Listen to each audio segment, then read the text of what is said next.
మంచి ఆహారంతో పాటు కావాలి స్వచ్ఛమైన నీరు. అదే సనాతన్ జల్. వివరాలకు 8919763872. ఊర్లో చూస్తాం కదా, ప్రతి ఇంట్లో లక్ష్మీదేవి ఫోటో కంపల్సరీ ఉంటుంది. అవును. ప్రతి ఇంట్లో ఆమెకు నిత్య పూజలు జరుగుతూనే ఉంటాయి. అయినా కూడా ఎందుకు వాళ్ళని కరుణించదు లక్ష్మీదేవి? ఎందుకు ఎవరో ఒకరిద్దరిని కరుణిస్తుంది. ఎందుకు అలా అనుకుంటున్నారు? ఇప్పుడు లక్ష్మీదేవి మీ దగ్గరే ఉండిపోతే ఉమ్, మీకు మంచా చెడా?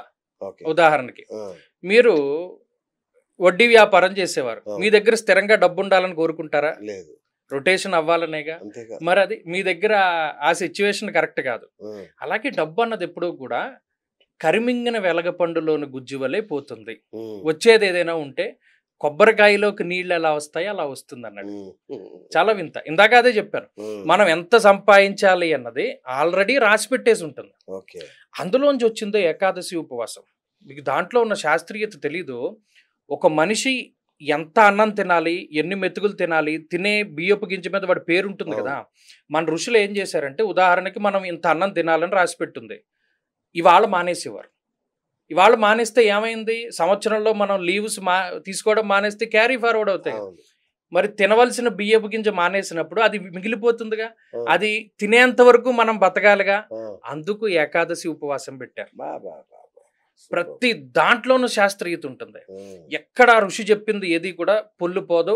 ఒక ఋషి ఒక మాట చెప్పాడు అంటే అసలు మనం దాన్ని కళ్ళు మూసుకుని దాంట్లో వెళ్ళిపోవాలి. అది జ్యోతిష్యమైనా, లేకపోతే ఇంకోటైనా శుశ్రూషుడైనా, ఎవరు చెప్పినా అంతే. రైట్ గురూజీ, లలాట లిఖితం అంటారు. ఆ, తలరాత రాశాడు దేవుడికి, మనం ఏం చేస్తాం అంటాం కదా. నిజంగా అలాంటిది ఉంటుందా లలాట లిఖితం అనేది? ఖచ్చితంగా ఉంటుంది. ఆ, ఖచ్చితంగా ఉంటుంది. అది ఉంది కాబట్టే కదా ఓకే. ఎంత సిస్టమేటిక్ గా భగవంతుడు రాసి పంపుతున్నాడు. పలానా బిఎస్ గారు పుట్టారు, అవును. ఆయన మీడియా రంగంలోకి వెళ్ళాలి. ఫణి భాస్కర్ పుట్టాడు, వాడు జ్యోతిష్యం నేర్చుకుంటాడు. ఇంకొకళ్ళు పుట్టారు, వాళ్ళు ఇలా. మరి ఎందుకు వాళ్ళ మనసు అటువైపే వెళుతుంది? ఓకే. బుద్ధి కర్మానుసారిణి. ఓకే. బుద్ధి దేని వల్ల ఏర్పడుతుంది అంటే, కర్మల వల్ల. మనం గత జన్మల్లో ఏవైతే చేసాం. చాలా చక్కటి ఉదాహరణ ఉంటుంది. ఓ తోటకూర పండించుకునే రైతు ఉంటాడు. వాడు 1 ఎకరం పొలంలో పండిస్తాడు. వాడు ఒక్కడే ఉంటాడు. వాడు అమ్ముకోగా సరిపోతుంది వాడికి డబ్బు. మిగతా తోటకూర అంతా పట్టుకొచ్చి ఇంటి ఎదురుగుండా పోసేసేవాడు, ఒక పెద్ద డ్రమ్ములోనో ఇందులోనో. అందరూ తీసుకెళ్ళేవాళ్ళు. డబ్బు ఉన్నవాడు, డబ్బు లేనివాడు అందరూ కూడా ఆ తోటకూర ఫ్రీగా పట్టుకెళ్ళేవాడు. ఉమ్, వాడికి తర్వాత జన్మ మహారాజుగా పుట్టాడు. ఆ, పుట్టినప్పుడు పూర్వజన్మ స్మృతి కలుగుతుంది. కలిగి అందరినీ ఒక ప్రశ్న అడుగుతాను, అంతకి ఇంత అయితే ఇంతకి ఎంత అని. ఇప్పుడు ఈ విషయం చెప్పాను కాబట్టి మీకు ఏదైనా కొంత అర్థం అవుతుంది. ఎవరికీ అర్థమయ్యేది కాదు. ఆ, అంతే కదా. తలకాయలు బద్దలు కొట్టేసుకునేవారు, రాజుగారికి పిచ్చెక్కిందని అనుకునేవారు. దత్తుడి యొక్క భక్తుడు శివశర్మ అనేటువంటి ఆయన దత్తాత్రేయుని నమ్ముకున్నవాడు. అంతకి ఇంత అయితే ఇంతకి ఇంతే అంటాడు. రాజు వచ్చి వాడి కాళ్ళ మీద పడతాడు. దీని మీనింగ్ ఏంటి అంటే, అంతకి ఇంత అంటే అన్ని తోటకూర, అంత తోటకూర నేను దానం చేశాను కాబట్టి వాళ్ళ మహారాజుగా పుట్టాను. మహారాజుగా పుట్టిన నేను బళ్ళకి బళ్ళు తోటకూర దానం చేస్తున్నా. మరి తోటకూర దానం చేస్తే మళ్ళీ తోటకూర జన్మే వస్తుంది. ఎందుకు? అప్పుడు వీడికి ఏమీ లేదు, ఉత్త తోటకూరే పండించేవాడు, వీడి దగ్గర ఉన్నదంతా దానం ఇచ్చేవాడు. ఇవాళ వీడు మహారాజు అంటే వీడు ఎంత దానం చేయాలి? రత్నాలు చేయాలి, వైఢూర్యాలు చేయాలి, లేకపోతే భూదానాలు చేయాలి. వీడు సంపాదించుకుని వీడు తినగా మిగిలినదంతా దానం చేయాలి. అలా చేయకుండా మళ్ళీ తోటకూరే దానం చేస్తున్నాడు. మళ్ళీ తోటకూర జన్మే వస్తుందని. అచ్చా. ఇది ఎక్కడి నుండి వచ్చింది? బా. తపః పరం కృతయుగే త్రేతాయాం ధ్యానముచ్యతే ద్వాపరే యజ్ఞమిత్యాహు దానమీవ కలవు యుగే. కలియుగంలో దానమే చేయమన్నాడు, ఓకే. ఇంకా ఏమీ చేయొద్దన్నాడు. ఈ చేతిలోంచి ఈ చేతిలోకి వచ్చేలోపు ఐడియా మారిపోతుంది. ఇవ్వాలనుకున్నది ఇచ్చేయి, ఎడం చేతితో ఇచ్చినా దోషంలా. ఉమ్, ఇవ్వాలనుకున్నది నువ్వు సంపాదించుకోగా మిగిలిన దాంట్లో లేదు 100 రూపాయలు సంపాదించుకుంటే 10 రూపాయలు దానం చెయ్యి, అతిగా అపాత్ర దానం చెయ్యకు. అవును. అలా చేసిన వాడు సంతోషపడతాడు. గురుగారు, ఇప్పుడు ఇది జాతకాల మీద ఎట్లయితే కొంతమందికి అపనమ్మకం ఉందో, ఈ ముహూర్త బలం మీద కూడా నాకు కొన్ని సందేహాలు లేవు గురుగారు. అంటే అందరం చక్కటి ముహూర్తాలు పెడతారు, మీరు పెడతారు, ఇంకా పెద్ద పెద్ద దైవజ్ఞులు, ఊ అద్భుతమైన పండితులు పెట్టిన ముహూర్తాలకే చేసుకుంటారు పెళ్ళిళ్ళు కానీ వ్యాపారాలు కానీ. కానీ విధ్వంసం జరిగిపోతుంది ఏది చక్కగా. అంటే దాదాపు ఇప్పుడు 90% వివాహాలు ఫెయిల్ అవుతున్నాయి, 90% వ్యాపారాలు ఫెయిల్ అవుతున్నాయి. ఎక్కడ లోపం జరుగుతుంది? వ్యాపారాల గురించి పక్కన పెడదాం, వివాహం గురించి అడిగారు Right. చాలా. రైట్. నిజానికి నా దగ్గరికే వస్తారు, పొంతన చూడమంటారు. అవును. పొంతనలో చూసుకోవలసింది చూసుకోరు. ఉదాహరణకి నాకు రీసెంట్గా వచ్చిన జంట, మీ ఇద్దరం ప్రేమించుకుంటున్నామండి, జాతకాలు చూడాలండి. నేను ఒకళ్ళకి మొహమ్మే చెప్తా, ప్రేమించుకుంటున్నప్పుడు నందోరాజా భవిష్యత్, అసలు నువ్వు జాతకం చూడకు, వెళ్ళిపో, ఏదైతే అది అవుతుంది దూకే. జాతకం చూసుకున్న దగ్గర నుండి ఉదాహరణకు ఆ అమ్మాయి కుజదోషం ఉంది, నీకు లేదు, అది కుదరదు. ధనే వ్యయే చపాతాళే జామిత్రే చాష్టమే కుజే స్త్రీణాం భర్తృ వినాశాయ పుంసాం భార్యా వినశ్యతి అన్నాడు. అసలు దాంట్లో ఆప్షన్ ఏం లేదు, చేసుకోకూడదు అన్నప్పుడు చేసుకోకూడదు. ఇప్పుడు దీనికి ఏమైంది, కుజదోషానికి ఏదైనా రెమెడీ ఉంటుంది కదండి, ఆ రెమెడీ అన్నది మొదలు పెట్టిన నాడు ఏమవుతుంది, తినేస్తారు.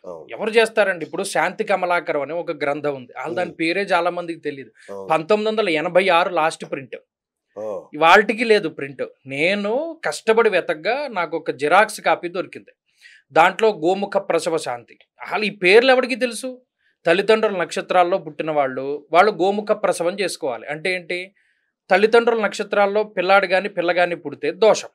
అప్పుడు ఈ పిల్లాడు పిల్ల మళ్ళా గోముఖం నుండి బయటకు వచ్చినట్టు, దాన్ని గోముఖ ప్రసవ శాంతి అన్నాడు. దానికి సంబంధించిన ప్రయోగాలు ఇవన్నీ శాంతి కమలాకరంలో ఉంటాయి, చాలా ఉంటాయి. అలాగా నాళావేష్ట ఉంటుంది, లేదు ఇప్పుడు చెప్పినటువంటి ఈ కుజదోషాలకి రెమెడీల కింద చూసుకునేటువంటివి ఉంటాయి. అవి ఇవన్నీ ఆవిడకి తెలుసు. వాళ్ళకి కావాల్సింది ఏంటంటే ఆ మోజులో ఉన్నప్పుడు పెళ్లి చేసేసుకోవడం. ఇప్పుడు ఊడిపోయేది ఉంటే అది ఫెవికాల్తో అతికించినా ఫెవిస్టిక్తో అతికించినా అదేం నిలబడుతుంది? దానికి ముహూర్తం గురించి కాదు, 90% ఆ పొంతన కుదరట్లా. దీంట్లో ఏకనక్షత్ర దోషాలు ఉంటాయి, అది ఎవరు చూసుకోరు. లగ్నాలు ఉంటాయి, చంద్రలగ్నాలు ఉంటాయి, కుజదోషాలు ఉంటాయి, వేద నక్షత్రాలన్నీ అసలు ఆ పేరే వాడికి తెలియదు కదా. వేద నక్షత్రం అని ఉంటుంది. ఉదాహరణకి పూర్వాషాఢకి పుష్యమి వేద నక్షత్రం అవుతుంది. అది చేసుకున్నవాడు ఏమవుతాడు? ఇవేమి మరి ఎవరికి తెలియనప్పుడు అవి ఎలా నిలబడతాయి? ఎంతసేపు పాయింట్లు ఒకటే చూసుకుంటే, జంతువులు ఒకటే చూసుకుంటే అది కలవదు కదా. జాతకం కూడా చూసుకోవాలి. ఆ జాతకాలు కుదరకపోవడం ఒక పాయింట్ అయితే, కొన్నిసార్లు నేను చాలా అబ్జర్వ్ చేశాను, ముహూర్తం బాగా లేకపోయినా, జాతకాలు కుదరకపోయినా, వాళ్ళకి ఎన్ని సమస్యలున్నా చేసేవాడి హస్తవాసి బాగుండి పెళ్లిళ్ళు నిలబడ్డ వాళ్ళు చాలా మందిని చూశాను, నేను చూశాను. ఉదాహరణకి మనకి పంచపర్వాలు అని ఉంటాయి. అంటే రవి సంక్రమించినటువంటి రోజు ఒకటి, పౌర్ణమి ఒకటి, చవితి ఒకటి, ఇలా కొన్ని రోజులు ఉంటాయి. వాటిలో శుభకార్యాలు చేయకూడదు, చేస్తే నిలబడవు. అలాగే కొన్ని సూత్రాలు కుండబద్దలు కొట్టినట్టు చెప్తాడు. ఏమిటి? వివాహే గురు పుష్యేతు షాణ్మాసా మరణం ధ్రువం. ఎన్ని నెలల్లో చచ్చిపోతారు ఇలా చేసుకున్నవాడు అన్నది కూడా, వివాహం చేస్తే ఇలాగా, గృహప్రవేశం చేస్తే ఇలాగా, గృహారంభం చేస్తే ఇలాగా. మీరు వివాహం ఒకటే అంటున్నారు, ఎన్ని శంకుస్థాపనలు, ఎన్ని గృహప్రవేశాలు చాలా దారుణమైన తిథుల్లో పెట్టుకుంటున్నారు. చైత్ర మాసే గృహారంభే ధనధాన్య పశుక్షయం. ఇది బెస్ట్ ఎగ్జాంపుల్, సందర్భం వచ్చింది కాబట్టి చెప్పాను. ఆషాఢ మాసంలో గృహారంభం చేయకూడదు, ఆషాఢే గోకులం హంతి అన్నాడు. ఒక ఆయన అతి తెలివైన ఆయన ఆషాఢ మాసంలో నేను చేస్తా అని చెప్పి చేశాడు. చేసిన కొంతకాలానికి భార్య గతించింది, రెండో పెళ్లి చేసుకున్నాడు, రెండో భార్య గతించింది, కుటుంబం లేదు, పిల్లలు ఆయన దగ్గర ఉండరు. గోకులం హంతి, గోకులం హంతి అంటే ఏంటి? కుటుంబం లేదు, ఉండదన్నాడు. పుష్యే చాగ్ని భయం చేయవా, పుష్యమాసంలో చేస్తే అగ్ని భయం, ఆ ఇల్లు దగ్ధమైపోతుంది అన్నాడు. మరి ఇవన్నీ శాస్త్రంలో చెప్పినప్పుడు మనం ఎందుకు ఫాలో అవ్వం? ఇది పెళ్ళిళ్ళు ఫెయిల్ అవ్వడానికైనా లేకపోతే వ్యాపారాలు ఫెయిల్ అవ్వడానికైనా ఫస్ట్ ఇండివిజువల్గా వాళ్ళ జాతకం. ఇప్పుడు మీ జాతకంలో వ్యాపారం చేసే యోగం లేదనుకోండి, మీరు వ్యాపారం చేయకూడదు. అంతేగాని ఉద్యోగం మానేసి వ్యాపారం చేస్తూ కొన్ని రెమెడీలు ఉంటాయి. వ్యాపారంలో కోట్లు గణించాలంటే ఎర్రమోట్లో యాలకులు లవంగాలు కట్టుకోవాలి. ఈ లెక్కన మరి మిలీనియర్లు వాళ్ళు ఎన్ని లవంగాలు ఎన్ని యాలకులు వాళ్ళు నోట్లో వేసి తిరిగారు. అంబానీ ఏం చేసి ఉండాలి ఈ లెక్కన? ఏం చేసి ఉండాలి? వాళ్ళకి యాలకుల ఫ్యాక్టరీయే ఉండాలి. అదే కదా. అవి ఏమి ఉండవండి. అది చెప్పాను కదా, వాళ్ళు ఏం చేయాలి, కర్మ అవంతా కూడా ఇది దాంట్లోనే ఉంటుంది. కాబట్టి అది ముహూర్తం కొంత ఫాల్ట్, ముహూర్త దోషాలు కొన్ని పెడుతున్నారు, తెలిసి తెలియని ముహూర్తాలు. తర్వాత రెండోది ఏంటంటే ఇండివిజువల్ జాతకం అన్నది చాలా ముఖ్యం. అది సరిగ్గా పరిశీలన చేసుకోవాలి. దీనికి ఇది సరిపోతుందా లేదా, సరిపోకపోతే ఏం చేయాలి ఆల్టర్నేటివ్? మీరు చేద్దాం అనుకున్నారు వ్యాపారం, మీది బాగాలేదు, భార్య గారి పేరు మీద చేసుకోండి, పిల్లల పేరు మీద చేసుకోండి, పార్ట్నర్షిప్ లోకి వెళ్ళండి. వేరియస్ ఆప్షన్స్ ఉన్నాయి కదా. ఎందుకు మనకి అవకాశం లేకపోయినా అందులో దూరి ఉక్కిరి బిక్కిరి అయిపోయి మనం అందులో ఉండిపోవడం?